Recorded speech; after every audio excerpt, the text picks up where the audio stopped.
મોરબી જિલ્લાના પ્રભારી મંત્રી શ્રી પ્રફુલભાઈ પાનસેરીના અધ્યક્ષસ્થાને જિલ્લાના વિકાસ કાર્યોને વેગ આપવા તથા જિલ્લાના વિવિધ પ્રશ્નોની સમીક્ષા અર્થે સંકલન સમિતિની બેઠક યોજાઈ। આ બેઠકમાં મોરબી જિલ્લાના પ્રભારી મંત્રી શ્રી પ્રફુલભાઈ પાનસેરીયાએ શહેરથી લઈને ગ્રામ્ય કક્ષા સુધી લોકોના વિવિધ પ્રશ્નોનું તાત્કાલિક ધોરણે નિરાકરણ આવે તે પ્રકારે વ્યવસ્થા ગોઠવવા જણાવ્યું હતું।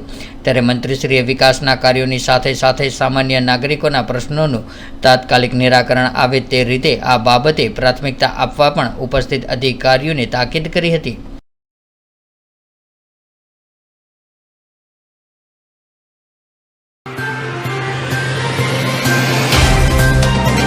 तो व्हाट्सएप, ट्विटर, फेसबुक, इंस्टा जहाँ भी आपका अकाउंट है, इसे शेयर बटन के द्वारा वहाँ पर शेयर करें।